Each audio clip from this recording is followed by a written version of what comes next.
Welcome to Look Around Florida, and Sean will be with you next. Hello, everybody. How y'all doing this lovely Florida night? I got two special guests with us tonight. I got Mark Best hiding in the lobby, and I got Roy Hudson tonight. They're going to give us an update on what they've been doing and their projects that they're working on. So with that, I had a great weekend this past weekend. Had a camp meeting early Saturday morning. Then I went up to Dixie County for the Lee Jackson dinner with the Dixie County boys, Darryl Radtree and all them. They had a special guest. They had Susan Lee there. Man, I haven't seen her since the Tampa flag site dedication, so it was a good time catching up with her. Darryl Radtree, Kelly Crocker, James Taylor, the list goes on. You know, it was a great time catching up with everybody. Hey, Victor, hey, Kim, and hey, Linda. Welcome to the chat. So, Jeffro, you're not on YouTube tonight. All right, let me get this out of the way. This way I don't get a phone call from my bosses saying, why did you say that?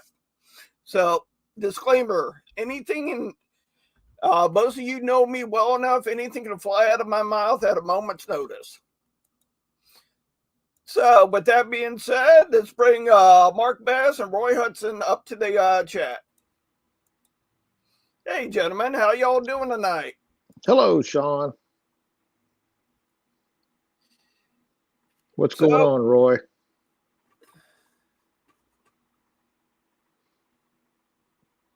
Uh-oh, Roy needs to turn his mic on. Yep.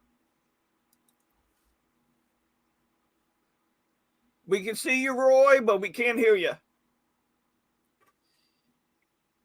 Hey, Lee.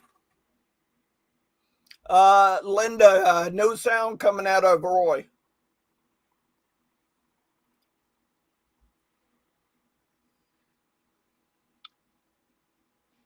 Some people might say that's a good thing, but it all depends on how you look at it. Yeah, usually when Roy speaks, it's pretty important. You might want to listen. Okay. I'm not seeing anything on my end, Roy. It might be on your end.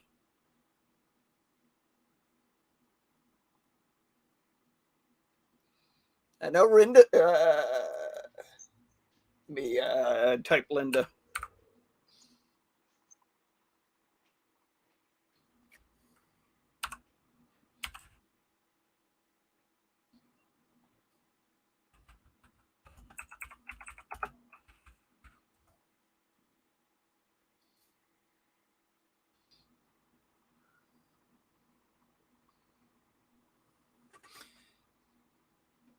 There's always some technical difficulty. Yeah, we were just live. We were just testing everything out a little bit ago, so I know his mic works. Yeah, we were just having a great conversation. Yeah, hey, Cameron. I did not mute him. Uh-oh. See if he can reconnect.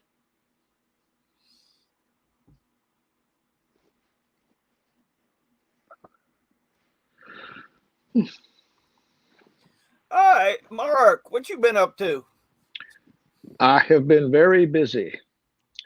This weekend's going to be really busy. We got Natural Bridge, so I'm looking forward to that. They're expecting that to be twice as big as it was last year. Okay, Sean, can you There hear? he is. Okay, I got you now, Roy. Okay, I turned it on, turned it off, and turned it back on, the whole thing. So. Oh, I see you went to IT school.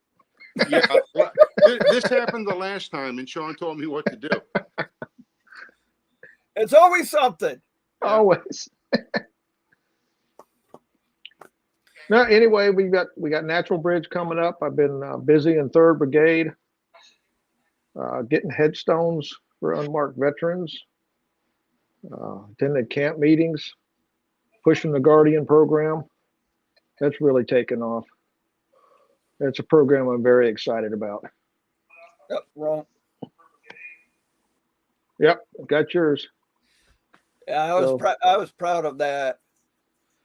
I didn't think Kelly was going to do it. I didn't think Kelly was going to do it right then and there, but I was so proud of it. Well, I'm very excited about that program. National has had a Guardian program for a long time, and Commander-in-Chief Boshers got with all the division commanders and said, I want it at the state level, which, wow, that's an excellent idea. Yeah. But Calvin and Kelly, being forward thinkers, opened it to everybody in the UDC, the OCR, the friends of the SCV. So, yeah, wow, it's great. I mean, the more the merrier. That's more veterans we can be guardians for. Yeah, that's cool. And I hear you have a special someone that just got in on the Guardian program. Yeah, I do. I didn't realize it when it happened, but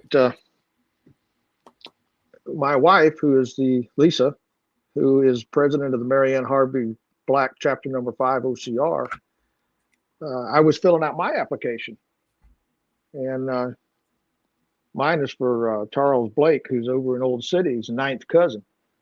And she says, okay, you might as well fill out my application. So she picked George Bowen, who is her 10th cousin. Ooh. And he's over in Old City, but it didn't dawn on us. Kelly gave her the pin and certificate. He says, you're the first female guardian we have in the division. So, that's something to put on the I Love Me wall. Yeah. Well, Roy, so what do you and Linda been up to? Well, we've been very busy, and as we spoke earlier, we spent a couple days over in Tampa this weekend at the Steven.d Lee Institute, and had a really good time. A lot of good compatriots there, and heard some excellent speakers. I don't know if you want me to go into a little bit of it. Yeah, go ahead.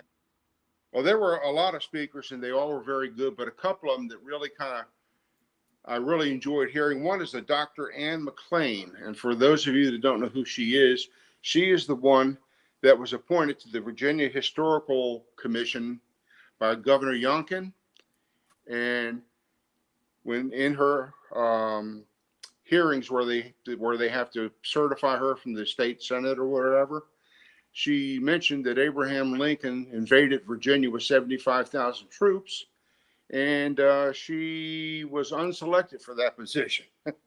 And so her message was extremely eye-opening. And a matter of fact, even under the Governor Youngkin in Virginia, who was elected on the fact that he said there would be no more monuments to come down, but Steven.d Lee or A.P. Hill still came down, and all this.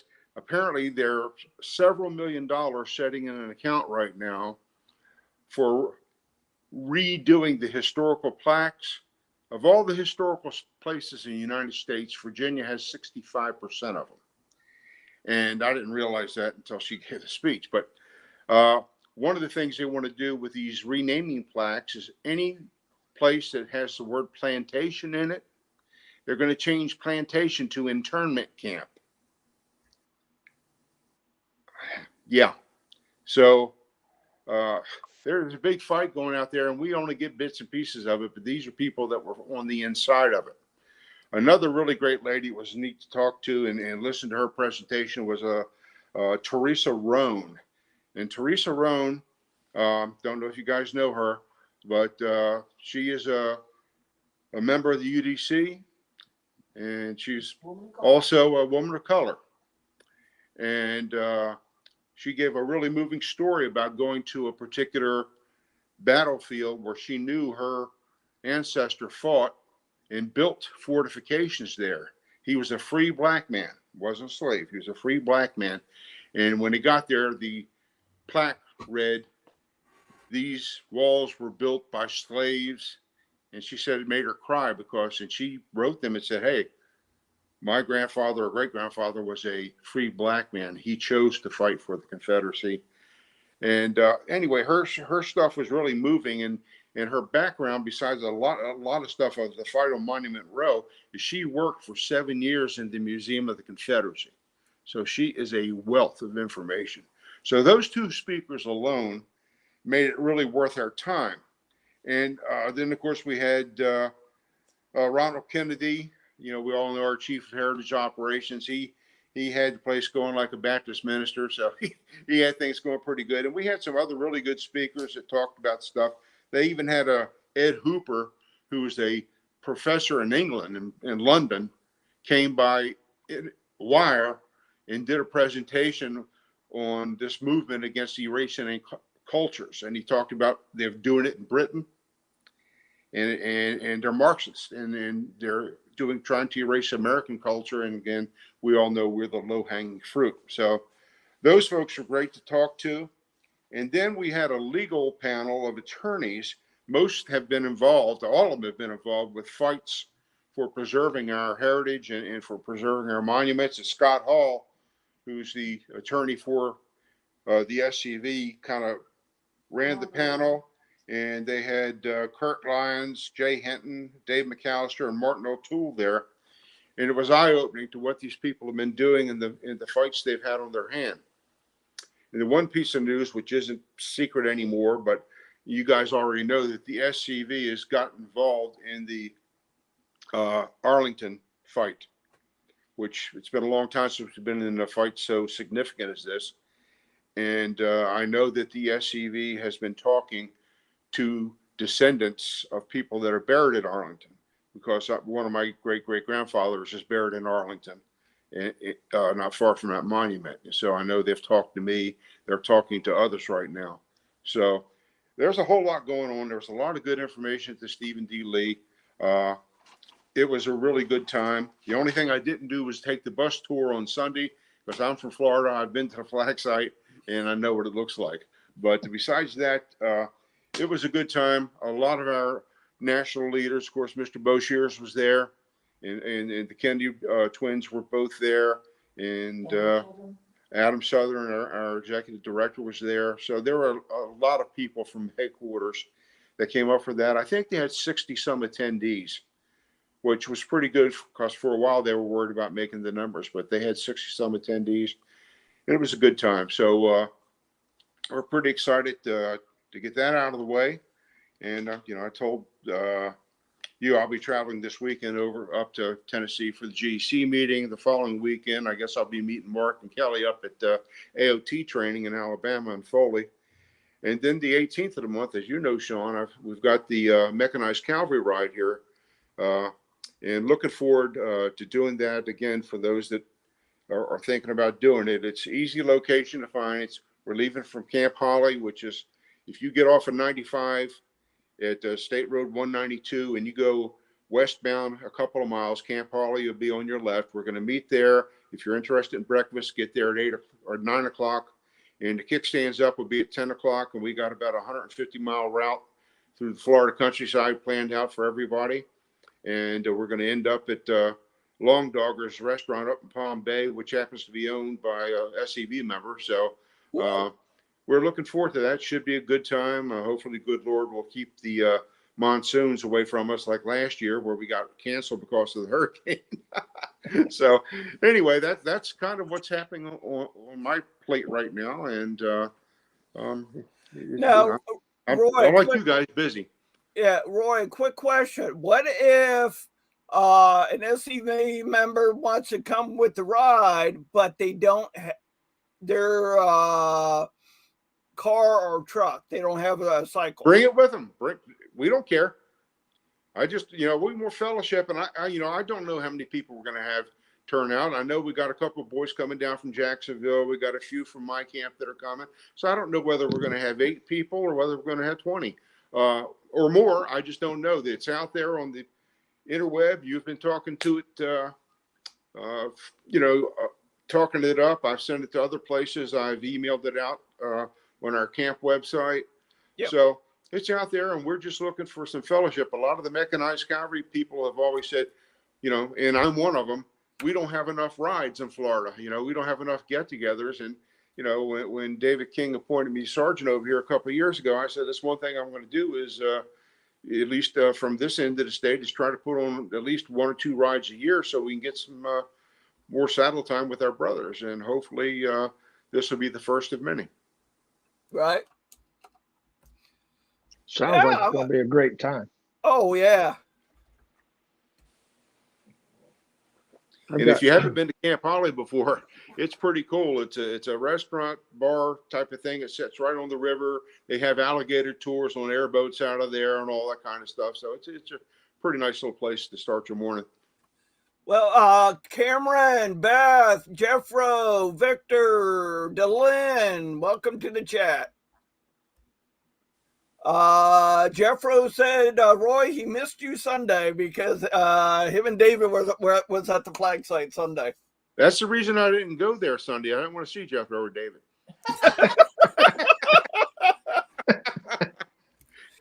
Yeah, because Kelly and Daryl goes, Sean, are you staying up here for the night? I said, no, I'm just going to drive back to the flag site, camp there, sleep in my truck, and just have David wake me up.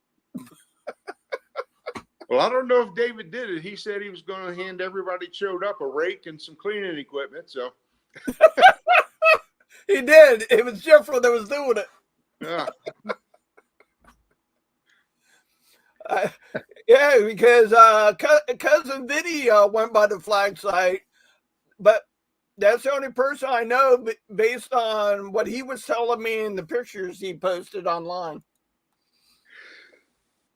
Yeah, I guess Vinny's been doing some playing with alligators since he left, so he's been posting a lot of that stuff online. He hasn't played with a gator yet. I haven't taken him down in the glades yet. I got a picture of him sitting on a gator he posted earlier today. Was that a live one or it's live and taped up? It looks like. Yeah. So.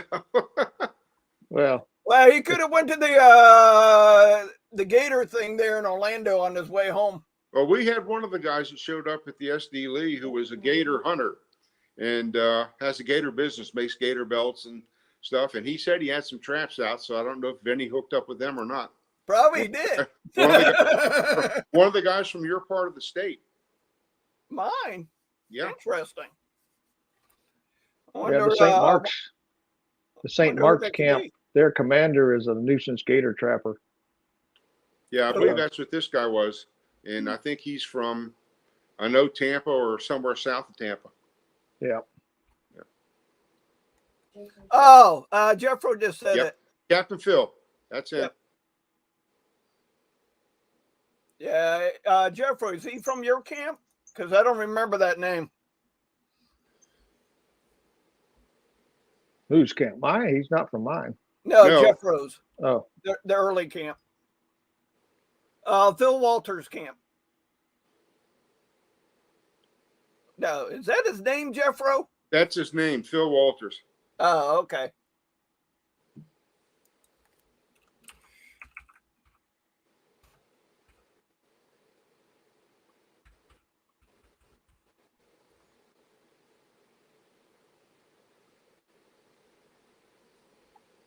The other camp. Sean, now that we got this Guardian program, Yeah, I see the CERT program going to get some traction again. yeah.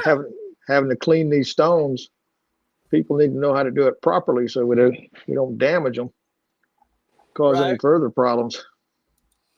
Well, yeah, because when you sign up for the Guardian thing, it's pretty much a lifetime commitment. If you can't. Go ahead. It's like owning a parrot. It's a lifelong commitment. Yep. So be prepared. I mean, there's when you see the application, it looks a little daunting. It says, okay, you got to visit it 4 times a year. Okay. Well, there's Confederate Memorial Day. That's a must. We got Christmas. We got 4th of July. We've got their birthday. Yeah. Especially if it's one of your relatives. Why not visit the man on his birthday? Yeah. Say a few things, put a wreath on it. I know the Wakulla camp, they put out about 152 flags every 3 months. They make sure that everyone that's in their jurisdiction is flagged. Yep. They're busy doing that. I'm working with them getting some markers. The work never ends, but it's satisfying. That's what I like about it. Besides, every time I get an approval for a VA application, it's like sticking it to the man. Oh yeah. It's, I giggle because every year comes around, they try to do something different. You see the new applications and the old application, which the application for the markers changed August of 2022, and they were very quiet about it. They didn't say anything. When I got my hands on the new application, the individual part was missing. So it used to be you could apply for an individual, any pre-World War I, an individual could apply. Well, individual's missing off of it. So when you read it, it would have to be a VA representative or a personal representative, and they wanted, or family member, and you had to prove documentation as a family member. Right. So I made a quick call and spoke to them up there at the National Cemetery Administration, and they said, yeah, any pre-World War I, you can still do it as an individual, or just put on their personal representative and make a little note, service prior to April 6, 1907, and you'll be all right. So sneaky little things. I did notice on the application now that there is a spot for male, female, and gender not specified. So. Well, Cameron, you brought up a good point about the CERT program. I'm going to see if Dottie Meadows is available to come on, or Billy. Talk about the history of the CERT program and how it came about and everything. I think that would be, what do you two gentlemen think? Do you think that would be a good idea? I don't think it's used enough, to be honest with you. Yeah. I will tell you that the CERT program last year, we Finley's Brigade approached the State Park Service there at Natural Bridge, and we asked for permission to clean the monument. And they said, well, we needed this and we needed that, and we got to know this. So I explained that we use the CERT method, and this is what it is, and this is the tools and materials we use. I emailed that off, and 15 minutes later, I got a phone call from the park ranger that said, I don't know what it is you said, but my boss called me and said, you have permission. So we were able to go down and clean the monument at Natural Bridge, which I thought was the coolest thing in the world. So, and it was cold that day. It was miserable cold in February, but it sure looked good when we got done with it. There's some real satisfaction from this. And I think there's been, you're right. I think over the last 2 or 3 years, there's been more CERT trainings and more of us getting certified. I know a whole group from us from my camp got certified. I know Sean came over to the camp here at Fort Pierce and did some certification there. Rick Roberts did a bunch of us up. We went up to Orlando for it. So it's a good thing. And once you get out there and you actually do hands-on do that, when you're done and you look at it, it does give you a great sense of satisfaction. I encourage everybody to go get the training. Yeah, the part that I really enjoyed about the CERT, learning the method and teaching the method. Like you said, I did Fort Pierce. Me and Jeff O'Con did a whole bunch there in Arcadia. I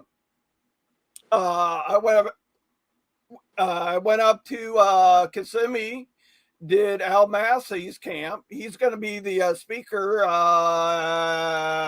next Wednesday for the show. So The thing about it is, we're on social media and we put up there, we're cleaning this, we're doing that.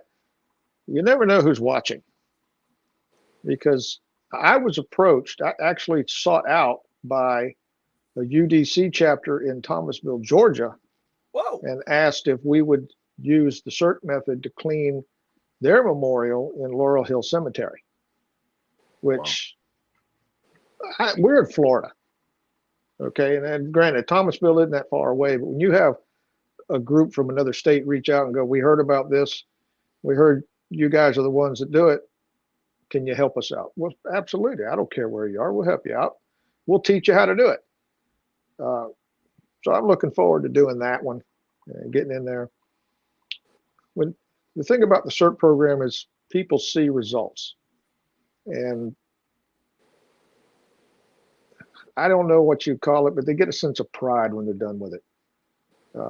They've accomplished something, and they get to go back and say, you know, the before and after pictures are just amazing. oh yeah.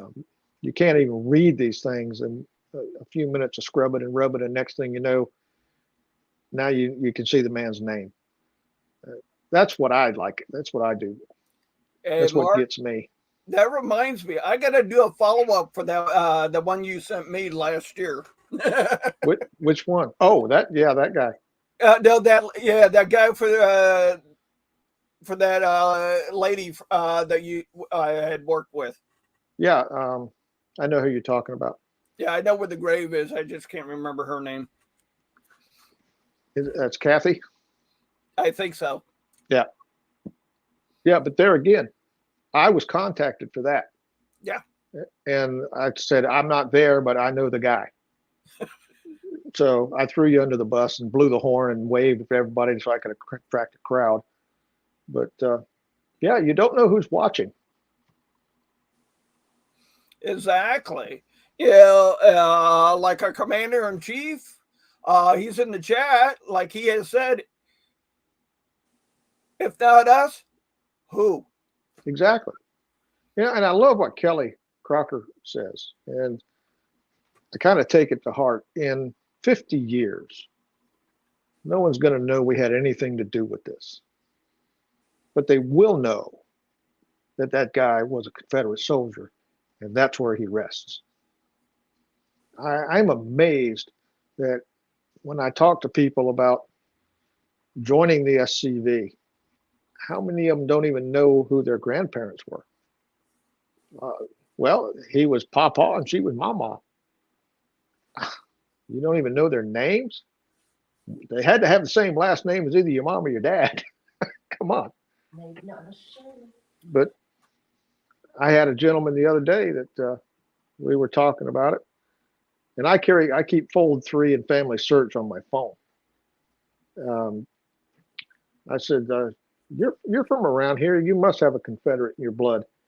Well, there's rumors, and they said some and all that, blah blah. I said, well, let's look.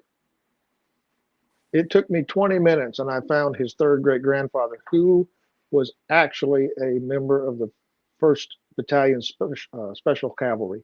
His great grandfather was the Cow Cavalry. Cool. I have the military record. I said, you are royalty, sir. You're descended from royalty. Yeah. So I'm working him. I think I got him. We're gonna get him in there. Then the next thing will be Metcalf. I mean, an actual descendant of Cow Cavalry. Yeah. That's the thing with diving into Fold 3. I just dove into Fold 3 a couple of days ago because I have a camp member, cadet, that we're upgrading. And I was talking with his mom. She had this thick book of his genealogy, but no proof of military record. So I go on Fold 3 for giggles. It just I found him within 2 minutes. all the little dirty family secrets that you learn. My wife was told her entire life that no, you have no Confederates in your blood. You actually have no soldiers, no military personnel. That's not something we do. Well, they were from Arkansas. I find it hard to believe that 3 generations of Arkansas, uh, well, I started doing some digging. I found great great grandfather and 2 great great uncles that were in Confederate units. And it was a true brother versus brother because uh, the fourth brother was actually in a Union cavalry unit in Arkansas. Whoa. Yeah. So, yeah, but here we go. No, you don't have any. Well, yeah, you do. Yeah, you do. Maybe they didn't know. Maybe they don't like to talk about it. But yeah, you did. Kelly's the one that got me started on this because I saw him at a cemetery of all places, and we got to talking. I said, "Yeah, we got rumors." And he said, "Why don't you research, find out?" So I did, and I'm up to 7 so far. Yeah. And a whole lot of cousins, lots of cousins. Yeah. And Mark, you know, I was in the same boat because growing up as a kid, I heard it from my great grandmother that her grandfather died at Andersonville. I've been in the grave, but that was always in my head, you know, was Union. But as I got into digging, I found my Confederate ancestors.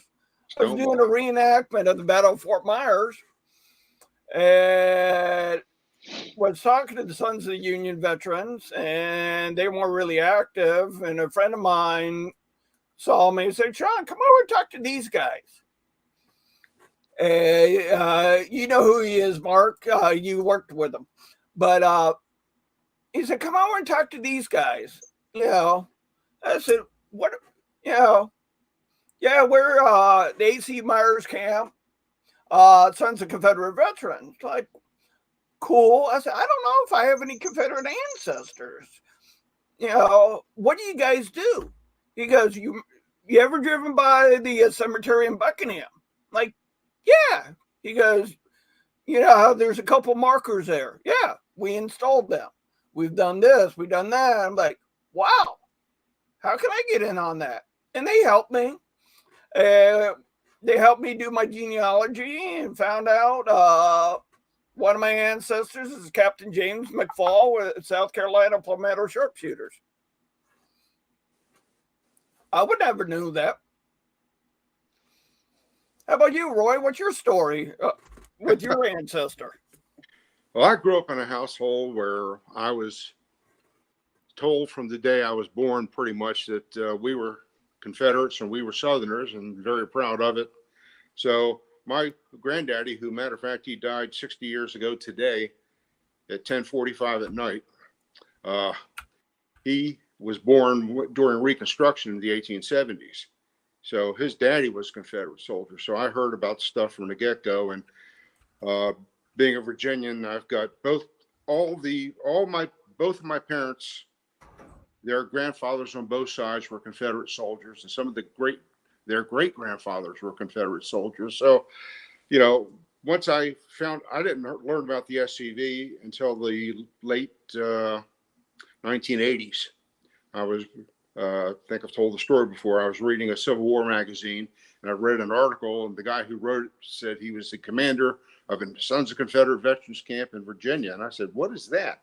So I wrote him a letter back in the days before the computers, wrote him a letter, and he wrote back and said, "Hey, you know," and I said, "Well, I'm a Virginian. I've got ancestry," and we communicated a little bit. Next thing I know, I was a member of a camp in Virginia while I was living in Florida.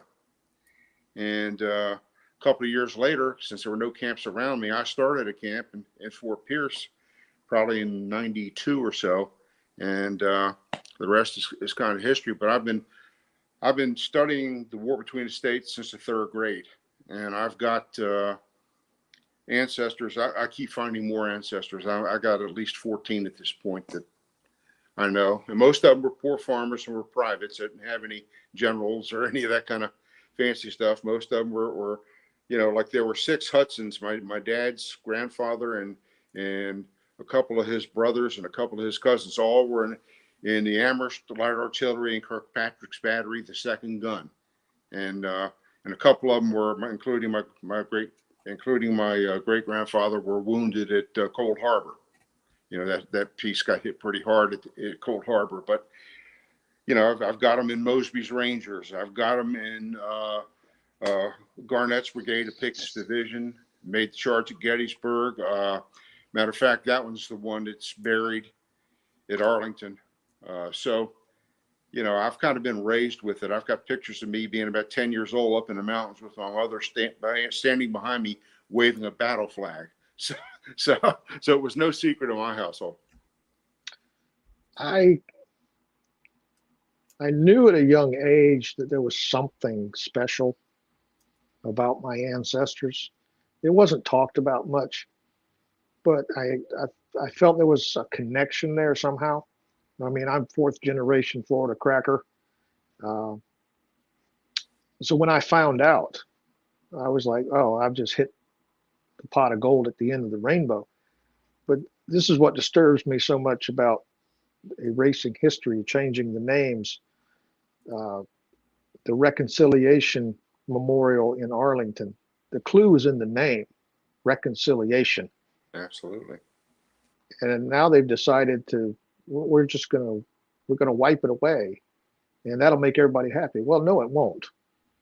Because the Arabs have a saying, never let the camel get his nose into the tent, because pretty soon you're going to have the whole camel in the tent. Well, they've let the camel get his nose under the tent, and these people will not be satisfied. As soon as they're done with us, they're going to find something else to pick on, and it's just going to keep rolling. So I will resist them for as long as I'm able. If I do nothing but piss them off by going out there and cleaning headstones and waving flags and getting markers, well, that's what's going to happen. So, Mark, the saying I like is, I'm going to fight them until hell freezes over, and then I'm going to fight them on ice. exactly. Yeah. Exactly. We had a saying in the Army, I might die in a firefight, but you'll find my body on a pile of empty brass. Yep. Yeah. So, but it's a good thing. The pendulum is swinging back to the center. People are getting tired of it. There is a sense of pride. We've been told now this all started years ago when we were told you should be ashamed. Well, I'm ashamed that you're ashamed. So I'm a free guy. You're not going to change my thought process. Yep. Same here. No, I will die with Confederate pride in my soul. There's no shame involved. You can't take it away. You can't take it. That's all there is to it. You can't take it because I will not allow you to have it. Yeah. Well, Roy, our commander-in-chief, just made a comment. I don't know if you saw it or not. No, I see it now. That's my Stonewall painting there behind me there. Yeah, so, I've been staring at his portrait.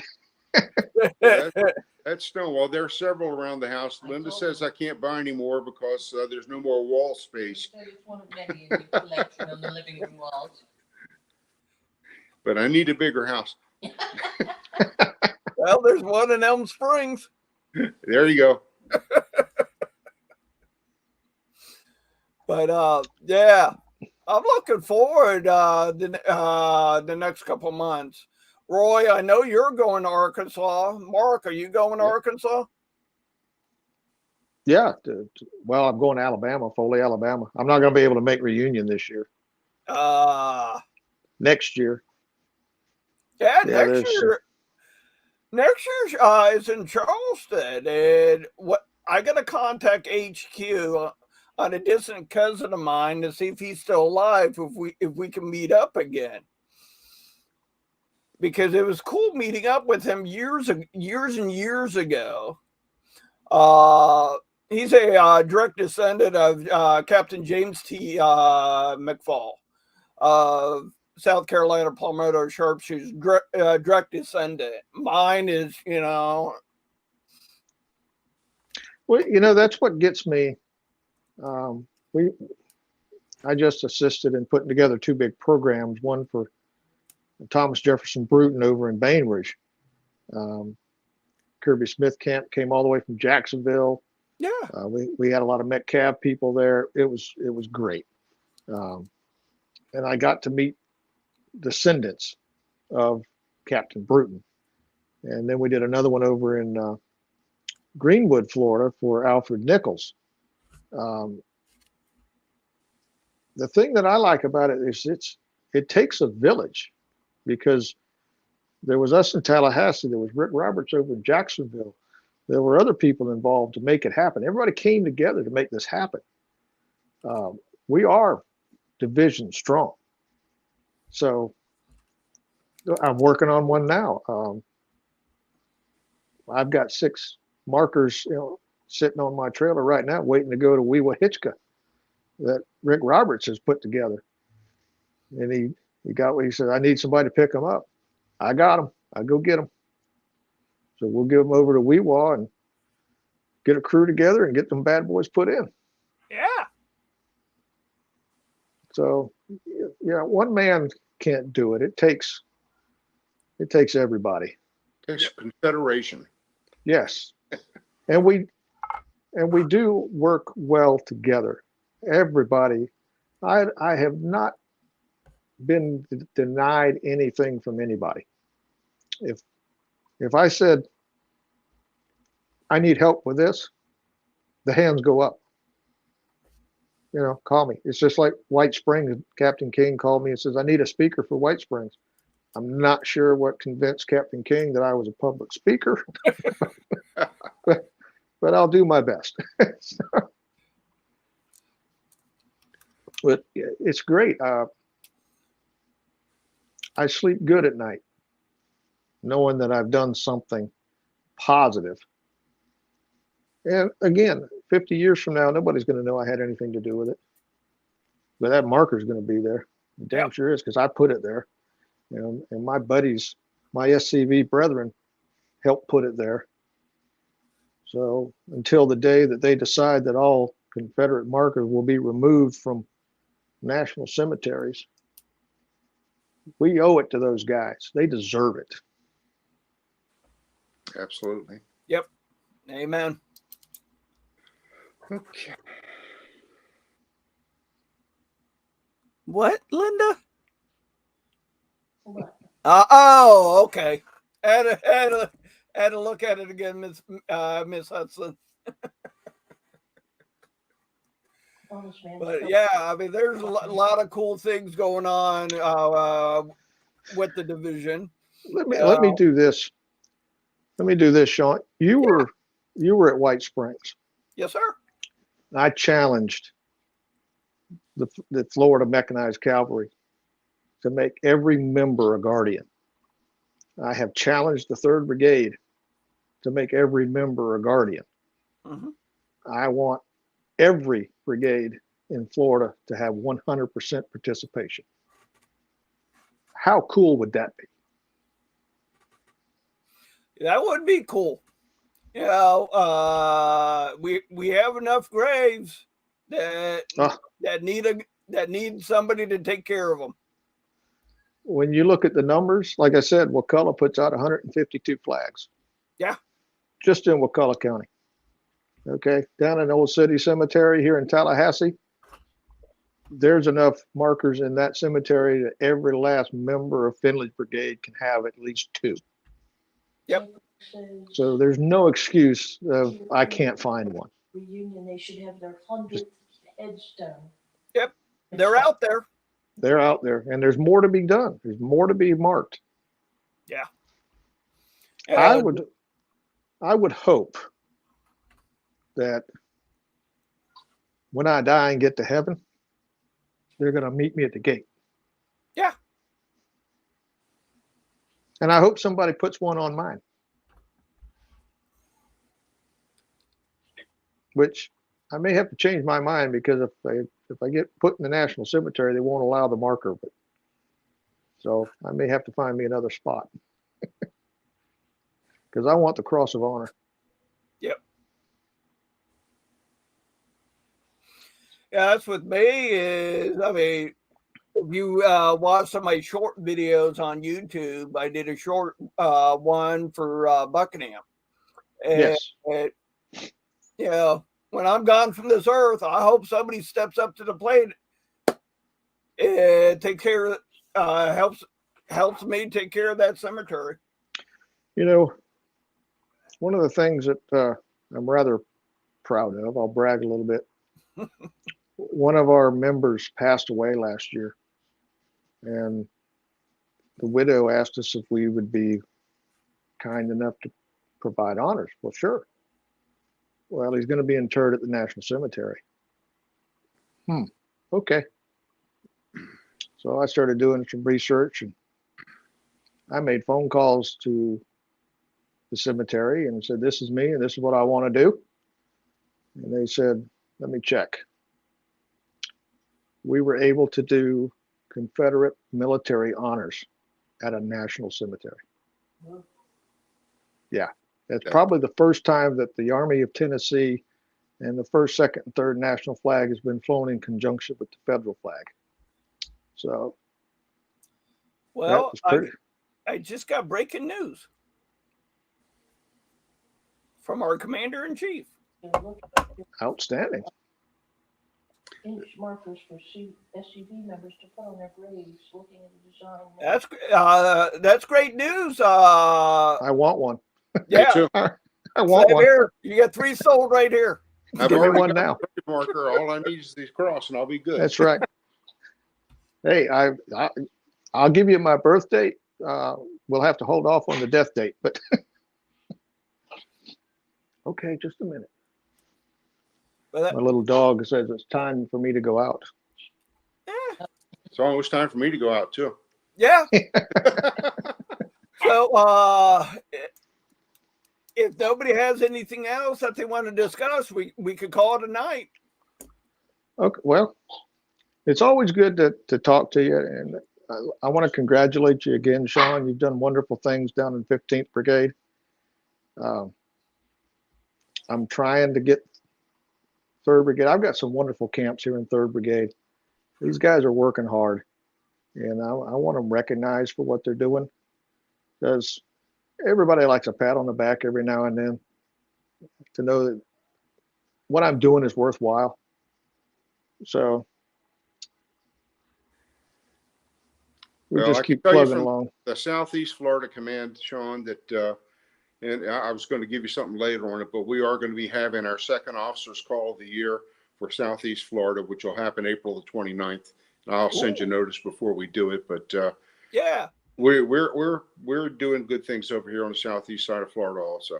Very proud of my folks. Yeah, Roy, if you don't mind, I might come join you. You're always welcome. Anybody's welcome. Good. Okay. We've been working with Georgia camps, trying to get Jack Coward he's been crushing it up there, getting camps formed. I mean, we're kissing cousins, Florida and Georgia. Oh yeah. So. Yep. Well, again, been my pleasure to see you again, Mark. Take care of yourself. Roy, Sean, thank you for Sean. inviting me. I think we've had a good night here. Exactly. It's great to follow up with both of you on what, Roy, for your region, what's going on there, and Mark for your brigade as well. I'll take lots of pictures of Natural Bridge and cool, and get those online. So thank you, gentlemen. It's been a pleasure. I hope we get to do it again soon. Yeah. Good night, gentlemen. Good night. Well, we're going to end the show. Keep in mind, please check out our division website. They are the sponsor of this show. Please check out their website. Calvin, Rick, and the rest of the GEC's been busting their butt getting this website moving in the right direction. Feel free to check it out. With that, we're going to end off with a Faces of the SCV. Now, which one? And I'm going to just do.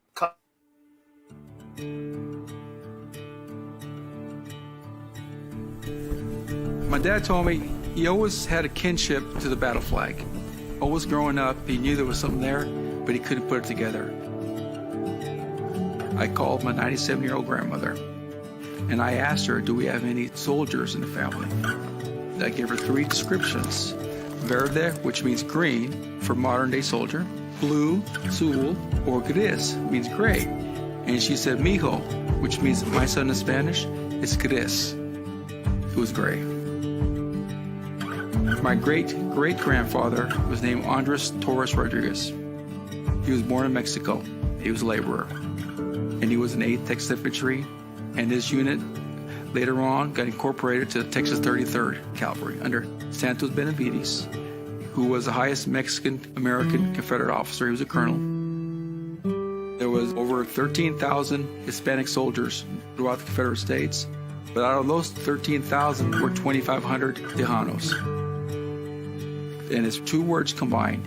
Texas in Spanish is Tejas. Mexican in Spanish, Mexicano. You combine both words, Tejano. They contributed a lot for Southern independence. I think that they deserve respect, honor, and dignity under the Confederate flag that they fought for. There was people of color, Mexican people, and other Hispanics, and other people of color that fought in this war.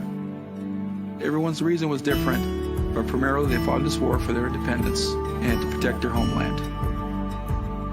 I joined the SCV because I'm extremely proud of my Confederate heritage. I have Confederate DNA.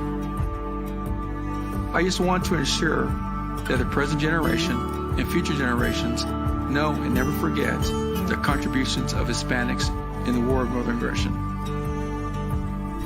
I am Richard Luna Garcia, the great-great-grandson of Private Andres Torres Rodriguez, a Tejano Confederate soldier.